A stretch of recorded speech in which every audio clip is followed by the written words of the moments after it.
Am I the a-hole for walking away from a house I have no equity or say in and stiffing my soon-to-be ex?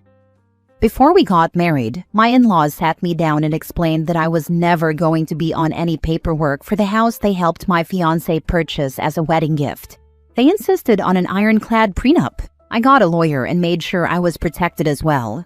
After we got married, I contributed to the expenses of our household 50-50, mortgage and everything. It was a little more than I paid in rent and utilities, but I figured we were building a future together. I make a decent living as a welder, and I do not own a lot of stuff. I have a truck, a welding lid, a laptop, and some clothes. Before I met my wife, I lived at Airbnbs and all-inclusive resorts. I work 4 weeks on and get 2 weeks off. It didn't make sense to rent a house that could sit empty for a month at a time. I have helped my wife upgrade, renovate, and furnish the house. I'll give a simple example. We bought a very nice sectional. I paid for half up front by giving the money to my wife. She then bought it on her credit card to get the points. After that, it wasn't my problem anymore. I recently found out that she has been seeing her ex when I'm out of town. I do not play that game. I will never compete for a woman, and I do not forgive cheating. So the last time I came home from work, I stayed at an Airbnb. I took the time to see a lawyer and initiated our divorce. When my time off was done, I went back to work. My next break is after the new year, and I will be going to an all-inclusive. Neither this last time nor from now on did I or will I be giving her any money. The problem is that she didn't use the money I gave her to pay down the mortgage or her credit card bill. She blew it on other stuff, so now she is in a bind. My money made her lifestyle possible. By just leaving and not engaging, she is kind of screwed.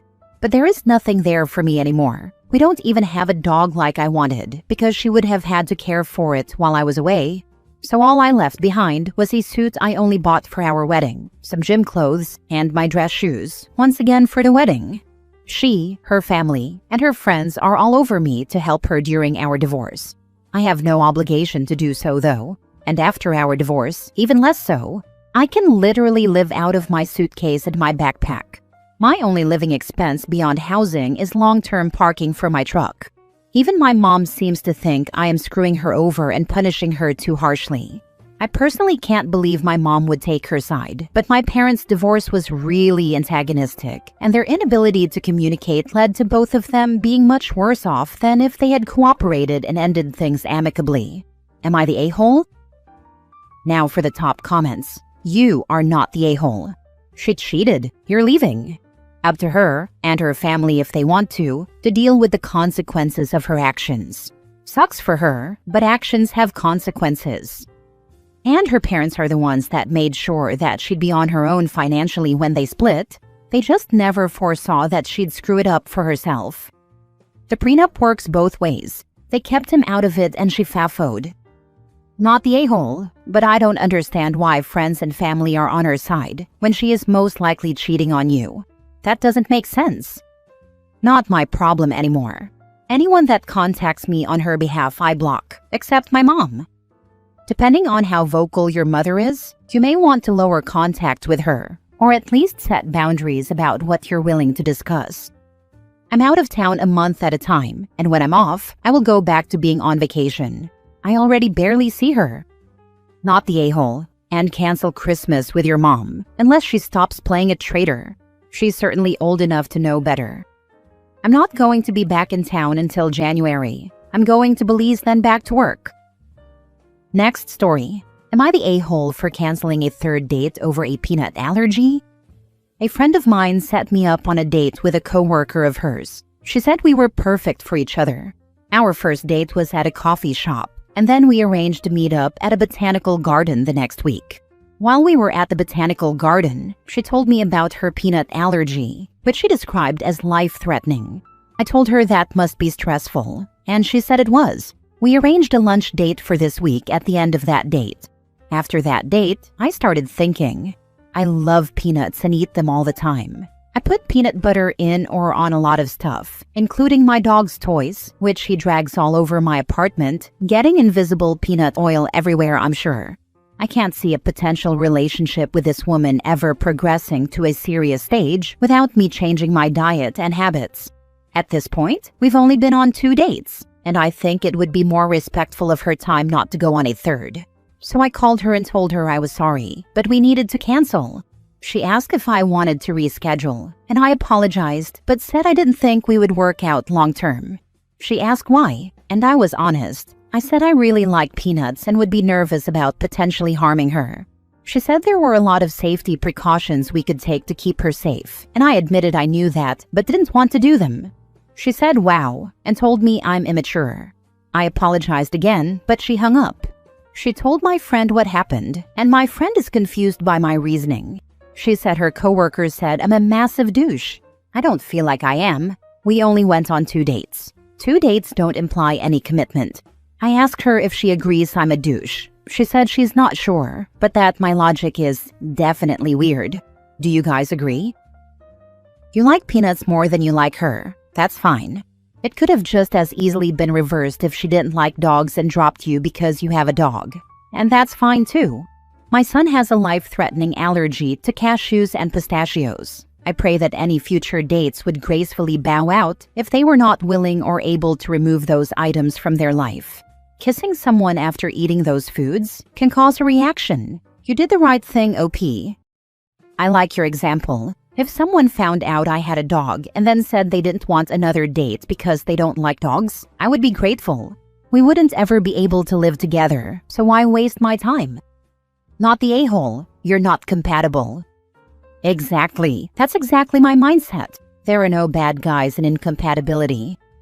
Not the a-hole. You don't need a reason to decide not to date someone, but a peanut allergy is a perfectly good one. If you eat a lot of peanuts and don't want to give them up or deal with all the precautions to protect her. I probably would have just told her I'm not feeling the connection I want to feel in a relationship and feel it's best we both move on. Getting specific about why you don't want to date often brings a pretty negative response, so I prefer to keep things neutral. The truth is that some people don't take rejection well and will get butthurt no matter what you say. That makes sense. Thank you for the advice. I will keep it in mind for the future. Next story. Am I the a-hole for telling my menopausal wife that she looks like she's 50 years old? I'm 53 male and most likely the a-hole, and I think my 53-year-old wife is gorgeous. I think she looks more beautiful now than the day I married her. We've been privileged to have money, so we've been able to take care of our health. She's in good shape. She gets a lot of compliments. But the annoying thing is that recently she keeps putting down other women's looks behind their backs. She will pick at every perceived flaw. She talks about how she's more beautiful and looks younger than other women. I have told her it's not nice, but she says she's just being honest. As I said before, I think my wife is gorgeous. She also has wrinkles and age spots since she's 53. One day, my wife and I ran into a former colleague of mine who's a woman in her 30s. As soon as we got home, my wife was talking about how she's more beautiful and looks younger than the colleague. I told my wife that I think she's more beautiful than the colleague, but that she looks like a 50-year-old woman. My wife looked shattered. She started saying that she's going through menopause and that her body is breaking down. I told her I think she's beautiful and sexy. I tried to hug her, but she moved away. She asked why I would want to seduce an old woman. She then got angry and said, in a crude way, that maybe I'm having relations with my former colleague. Out of the blue, she said that maybe I'm having relations with a woman in her 20s. Then even more out of the blue, she said she's white and I'm not, so that's why she looks much older than me. I asked her where that came from. She started crying and said I'm shaming her for aging. She's been really upset ever since. Am I the a-hole? Not the a-hole. If she wants to compare to someone else and put other women down, she needs a dose of reality. The thing is, I didn't expect her to be so upset. I thought she would have understood that I wasn't saying she looks bad. Before this, on several occasions, I have told her that to me she looks more beautiful now than when I married her. Maybe I'm naive, but I thought she would be okay hearing that she looks 50. Your wife needs therapy. As soon as I finished reading the post, I thought, this woman needs a therapist and a healthcare provider that specializes in menopause stat. Yikes. OP is in a no-win situation. Welcome to the club. It passes. It just takes a while. Love, kindness, and time get you past menopause. Remember, it's worse for them than you can imagine. Next story. I got mad at my wife after she answered my hypothetical question, and I didn't like the answer. Am I the a-hole?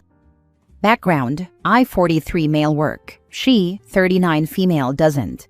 I make over $200,000, so she doesn't really have to work. However, she came into the marriage with $40,000 in credit card debt, so I asked her to get a job just to pay her credit cards off, and then she could quit. As she was browsing job postings yesterday, she came across one where the upper end of the salary range was over $300,000, and she joked that she might be making more than me, maybe thinking that I would be insecure about it. On the contrary, I told her I would love that because we could then split the bills. She immediately said no. I thought she was joking, but she was not. I was caught off guard and pressed her on it and asked if she would really not contribute even if she were making more than me. She said she would contribute, but took issue with splitting 50-50, saying she would never do that, even if she made more than me. Keep in mind this is all hypothetical, and it's very unlikely she would make more than me, but it still bothered me and turned into a fight. I decided to drop it, but I woke up this morning and it's still kind of bothering me. Is it stupid for me to be upset about a hypothetical situation that is unlikely to ever happen? Like, am I doing the "would you still love me if I was a worm" thing? Am I the a-hole? Edit. These questions have come up repeatedly, so I'm answering here. Does she do the housework? No, I do most of it. She says I like it OCD level clean, so it's my responsibility. Does she do the cooking? No, we used to both cooks, but she doesn't like to cook anymore, so now it's just me. Although we get takeout a lot, so I'm not cooking every day. Do you have kids? No, not planning on kids either. How is it possible she has such a high credit line if she's unemployed? She had a job making about $100,000. She lost her job last year during mass layoffs at her company. She already had the credit cards. Why did she rack up so much debt? Was it medical bills? She got a pretty sweet severance package and lived off that for a while. She started freelancing, and I assumed she was making enough to squeak by. She wasn't. She covered the difference with her credit cards for almost a year. How did you not talk about this before? You mean, how did I not ask her if one day she made more than me, would we split the bills 50-50? It's a near impossibility that she would ever make more than me. It never crossed my mind to ask. This all started as a joke. Second edit. More frequently asked questions. Why would you marry her if you knew this? We've been together over 8 years and recently got married.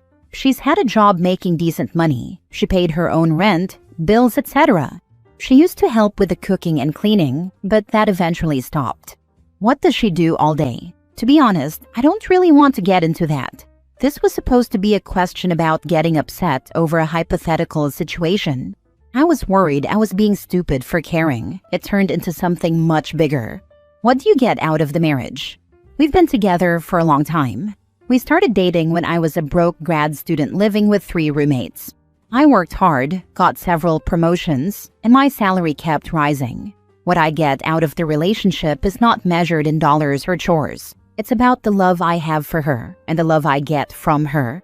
It's about how I feel when I'm with her and how I can be completely myself around her without ever feeling judged. Basically everything you want from a relationship, minus the dollars and chores.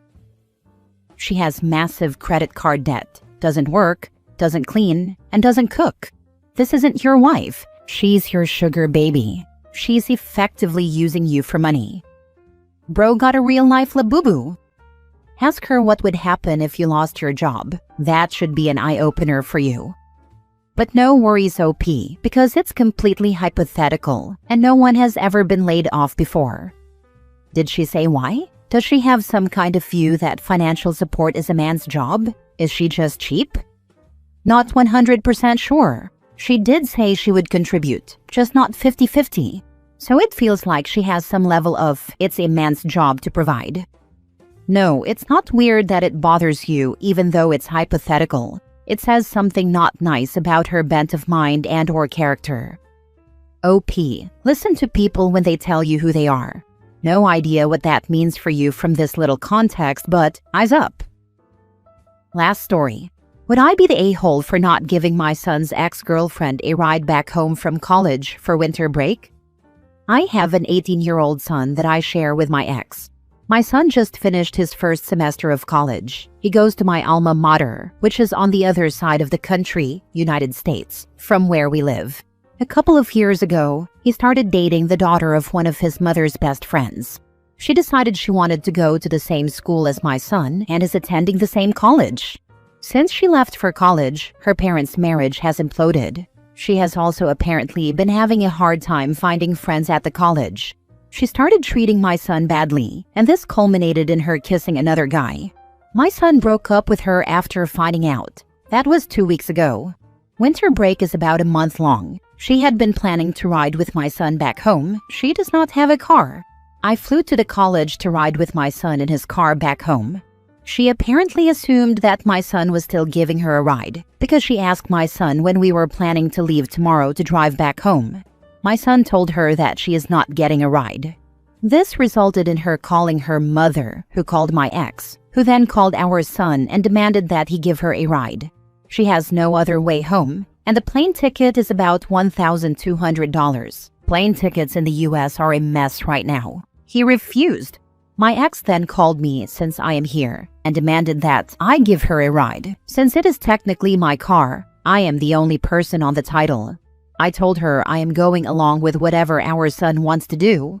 Apparently, this is causing all types of issues for my ex and the girl's parents as they try to figure out how to get her home. Am I the a-hole? Not the a-hole. Her treating him badly and kissing another dude just cost her family $1,200. If I were you, I'd be focusing on my son's healing from the breakup, and I would be doing the complete opposite of pressuring him to let his ex ride back. Agreed, she is literally at the find out portion of the experience. Just give the girl a ride home. Jesus Christ, be the grown-up here. Your son made the commitment to give her a ride. Backing out and leaving her stranded is a-hole behavior. Show him how to be the bigger person here. Punishing her in this way accomplishes nothing. I do not think my son is being petty here. She treated my son like crap. I have read the text exchange between them in the month before he found out about the kiss. He breaks up with her and she never apologizes, blames him, and after the breakup uses his grandmother's death, my mom, who he was extremely close to, as a dig at him. He blocked her and she had to call from a friend's phone. The only reason I would even consider doing this is because her parents found out about the breakup for the first time a couple of days ago, and it is going to be difficult for them to get her home for Christmas. But this is not pettiness. If I thought it was, I would tell him to suck it up and we are taking her. She did not tell her parents either. I was apparently the only one of the 4 biological parents who even knew about the breakup until a couple of days ago. I posted here because I feel bad for her parents and the difficulty they will have in getting her home, especially with the dorm closing Tuesday night. But I do not feel bad for her, based on how she has treated my son.